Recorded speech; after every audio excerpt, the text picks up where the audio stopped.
in between it all. Balance and energy. A force And inside you, inside me. That same force. Welcome back to Star Wars Sublight, the channel where we like to give the hyperdrive a break to explore the finer details of the galaxy far, far away. Today come with me as we attempt to demystify the most mystical force in the galaxy, the Force itself. I am no Jedi, but I know the Force. If you immerse yourself in Star Wars for long enough, you start to hear the Force referred to as either living or cosmic. So let's get stuck in by defining the living Force. It's a power that Jedi have that lets them control people and make things float. impressive. Look, as far as basic summaries go, that's not too bad, but there's a little more to it than that, Ray. Generated by all living beings, the living force surrounds and moves through the creatures of a galaxy far, far away. Just check out this scene from the opening of The Phantom Menace where Qui-Gon lectures Obi-Wan on the living force. But Master Yoda said I should be mindful of the future.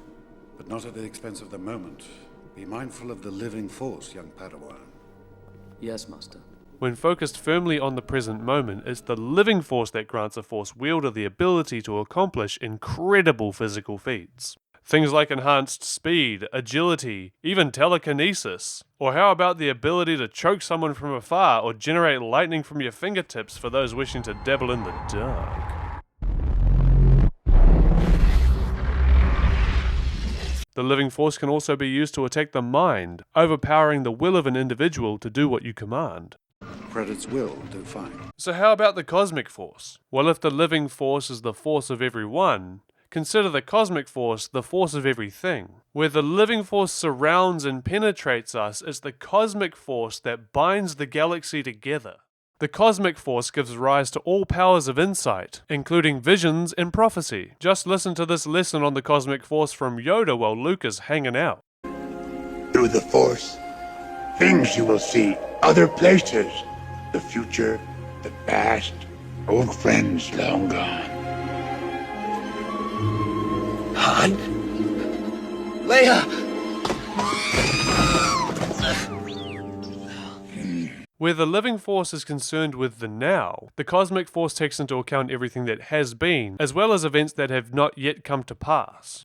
But perhaps most fascinating about the cosmic force is the fact that it might be conscious. When you learn to quiet your mind, you'll hear them speaking to you. That's right, the cosmic force has been described as having a will of its own. Many Jedi often describe the force as speaking to them, and it's through the cosmic force that this is possible. Take, for example, Rey's first lesson in the Force, given to her by Maz Kanata. Close your eyes. Feel it. It's always been there. It will guide you. It's through microscopic organisms called midichlorians that we can interpret the voice of the cosmic force. They continually speak to us, telling us the will of the Force. So we have the living force and the cosmic force. It's important to remember that they are two halves of the same whole. That's good. You've taken your first step into a larger world. And hey, stick with me on this one, because if you can nail this next part, you're going to sound like an absolute genius at the Mandalorian viewing party. What do you see? Here's how you break it down. The cosmic force generates the living force, which is the source of the force in all living beings. When a being dies, they become one with the force in death, further feeding the cosmic force. These two aspects are distinct, and together create a never-ending cycle of renewal between them. Life. Death and decay. That feeds new life. Energy. A force.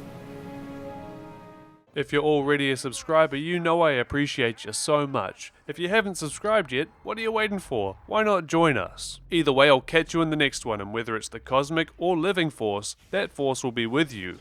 Always.